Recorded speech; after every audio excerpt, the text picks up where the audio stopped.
Hey guys, it's Red Army 1 here. It's been a few days since the last video. A few of you have checked it out. That's pretty good. This video, I think I mentioned it in the last one, is going to be about trousers and footwear and pretty well like just the trousers and things you would carry in them, etc. And I've just realized, actually, looking in the camera, that this shirt sort of contradicts the whole Russian Liberation Army feel.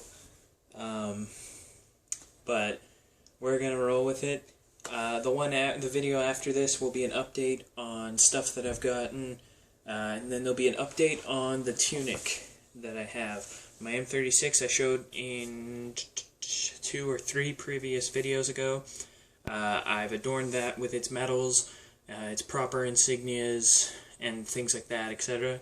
So, without further ado, we're going to get into the trousers, footwear, and things you would carry in it. Right, well, here's the setup. We have the very bottom there, obviously, your footwear, which is your jack boots. And then this is just kind of the overview of the trousers. And up top, we have a pair of bracers. So, we're going to start down here. These are jack boots. I'm a bit disappointed with these because I got these off eBay for about $40, $50, something like that. They were on sale. And you can tell already probably that these are not German. They are Soviet.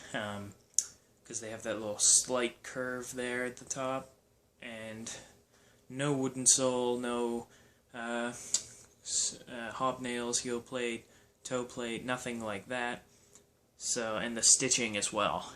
You can tell it's got white stitching from what I've seen, and apparently what I've heard. German jack boots would just have, they would have the stitching through the wooden sole, but it wouldn't be white. I've seen some where it's black, some where it's gray. Mainly, it's not white. If you see them that are white, they are either incorrect or they're supposed to be an off-white kind of color. But yeah, I try and keep a nice shine on these ones. These are my pride and joy. So yeah, I also wear them for a medieval kit that I have. I do everything from Vikings to Renaissance to late Iron Age Romans, and things like that, and other 20th and 18th century uniforms. So, on to the trousers. These are German field gray M40 trousers, which is somewhat incorrect. The Ruski Osvobodительny Army, the Russian Liberation Army, was actually issued mesh of uniform bits. Originally, they were the old M1907s, which are this type of setup for trousers, but along the seam, all along here, would have been red piping for Imperial Germany, and the color of them would have been stone gray. You can see these, obviously, in the M37s, as the M1907, the M37, and the M40 are all the same setup of trouser.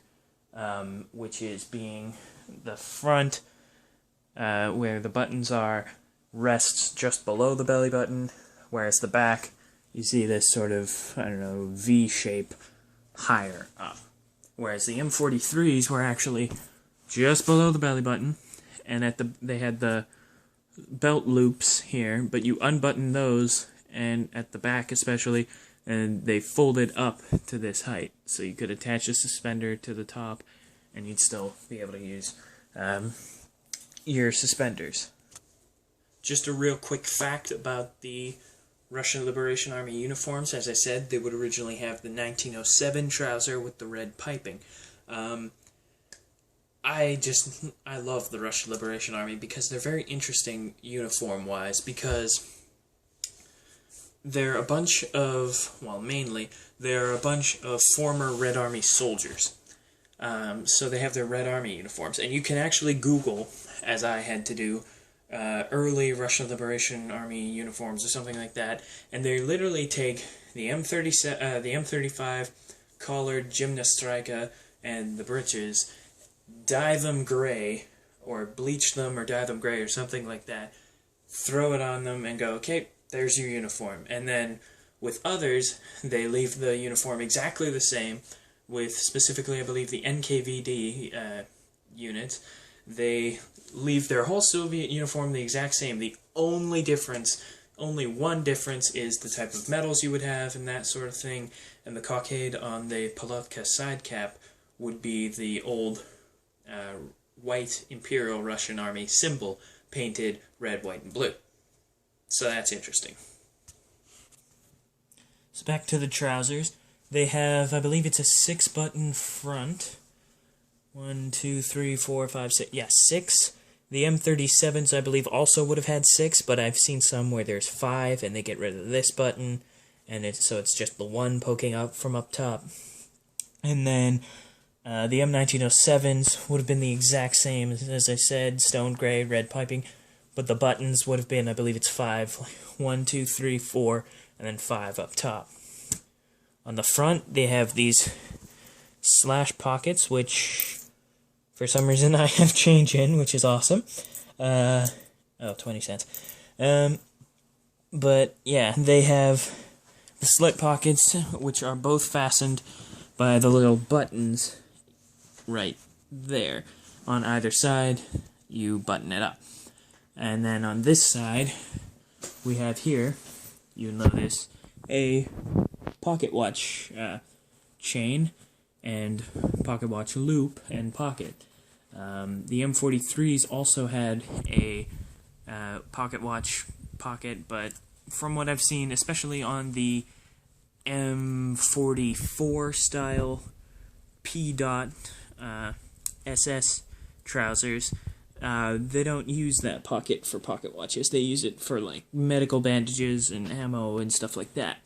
In it, I have just this little pocket watch somebody gave to me, and it has stopped at, I think, just a little after midnight or something, or noon or something.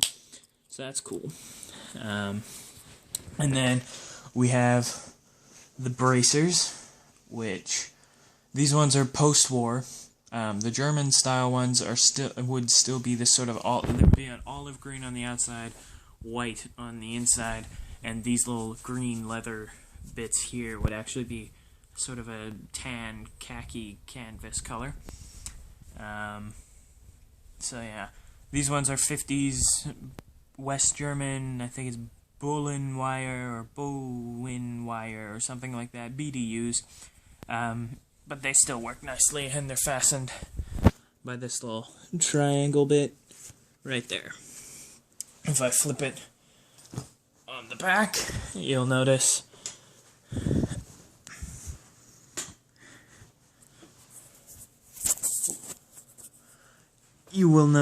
the suspenders up top here, and you'll have the 2 buttons on either side for your adjustments, and then you have this, I have no clue what this is called, like a trouser brace or something, but yeah, and this is just, if you don't have bracers or a belt or something, you just pull this one through, tighten it as best you can, and there you go. And then right here, you'll notice back pocket, which, oh, okay, it's empty, and it is also fastened by a button right there. So that is pretty well this video, I believe.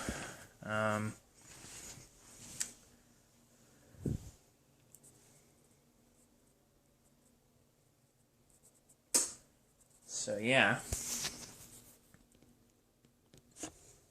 Well, comrades, that's really all I have to show you for today.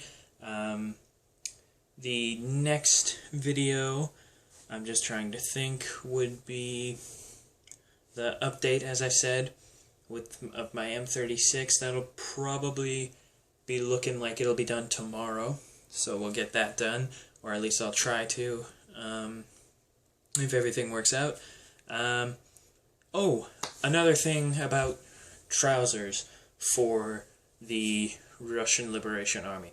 As I said, they would have had the 1907 trouser in the stone gray with the red piping and everything like that.